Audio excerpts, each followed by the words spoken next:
Hello everybody. I hope you guys are all doing wonderful on this fine day. I am Venerzap, and I'm going to be coming to you guys with the Hydralander point updates for the February 2023 format. With these point changes, we are trying to hit some of the very stapley cards I've been seeing a lot of play, stagnating a lot of play experience, as well as taking into consideration some changes happening with the new set release of Photon Hypernova. And towards the end, you guys will see that we were trying to also allow some shakeups to happen that we initially stifled at the beginning of the birth of the format. So first up, we have changes to the Bistrals. So we have Bistral Baldrake coming in Photon Hypernova and Bistral Druisworm, both being moved from 0 points to 2 points. I want to make a preface here. We try not to preemptively hit things, such as Bistral Baldrake, before they have a chance to see play. But the power of the Bistrals have already proven themselves so much, and we want to preemptively make this hit so that the ability for there to be brewing or deck diversity doesn't get preemptively stifled by the introduction of this card. As the format grows, there are more events, especially, and there's more like tournament grounds that we need to take into consideration. This will definitely not be happening as much, but that's going to change as the format grows as well.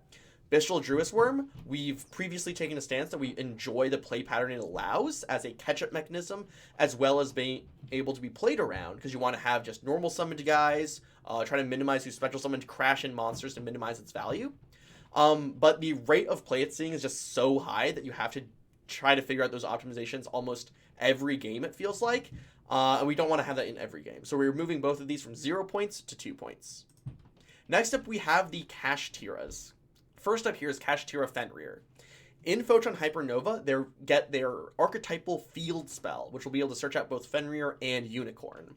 Fenrir is still seeing tons of play just generically, and with the introduction of this additional pivot part to the engine, we preemptively see that they're going to become very just universally ran, probably the best use of 4 points you could possibly have, since they'll be out of your main archetype and just completely be able to take over a game in of themselves. Due to the power level of Fenrir being able to just banish off the field, which is almost good in every single matchup, we're going to be putting Fenrir from 2 points to 4 points. Following up with Fenrir, we have Kashtira Unicorn being moved from 2 points to 3 points. Unicorn especially gets the buff from there being these additional Kashtira cards, since now Unicorn's searching for different spells, even though it can't specifically get the field spell. It could still get the continuous spell, which allows you to reborn Kashtiras continuously. And being able to have the field spell search them out in the first place makes that continuous spell much more powerful. Very similar to Branded Regained in that way. So Unicorn is being moved from 2 points to 3 points here, and Fenrir is being moved from 2 points to 4 points. We next have Branded. So Branded is getting this brand new fusion boss coming in, Rindbrum, and Branded Fusion, just on its own, has been one of the top meta decks for the format for almost since its inception. And we've been, slowly doing hits and hits up. And we're doing this as another hit to the Branded Fusion in of itself, of just Branded Fusion into Mirror Jade, reset Branded Fusion off of like a Tragedy or off of a Branded Retribution, be able to activate it again, summon a Titanic Clad, and then you're just like kill your opponent. And that would just happen all the time. So we're putting Branded Fusion from 6 points to 7 points.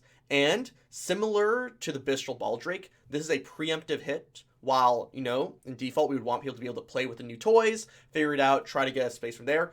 Branded has already been such a big force in the format that and because the format is still so young, we really want to allow, hey, guys, please experiment with things, figure things out, find what other archetypes exist in this format, and what other things are cool that work out.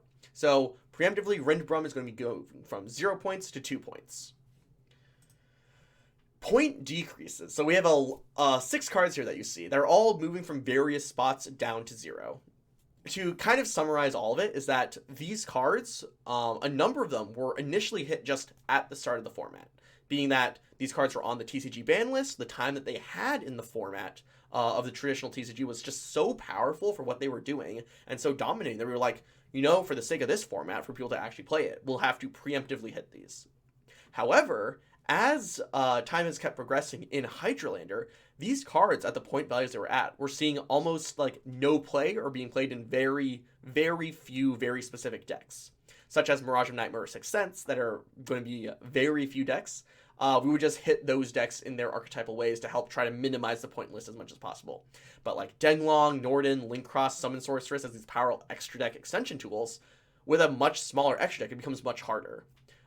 Particularly with Summon Sorceress, we're hoping that this would allow for those archetypes that don't have as much power in of themselves to be able to try to supplement that power by running generic type extenders to get into Summon Sorceress to help them actually get a little bit of consistency to get into their plays. But I want to also preface that all of these would be on like a pseudo watch list of we 100% recognize that there is strength in these cards, but we want to give you guys a chance to play with them. They were hit at the start of the format. They haven't seen like any play, so we want to open them up to give them a chance to be put there. In addition to the notes that I have given here about all these point changes, you guys can find a fully written out notes document to go with each of these changes in the description down below, as well as, the link to the Discord and everything there.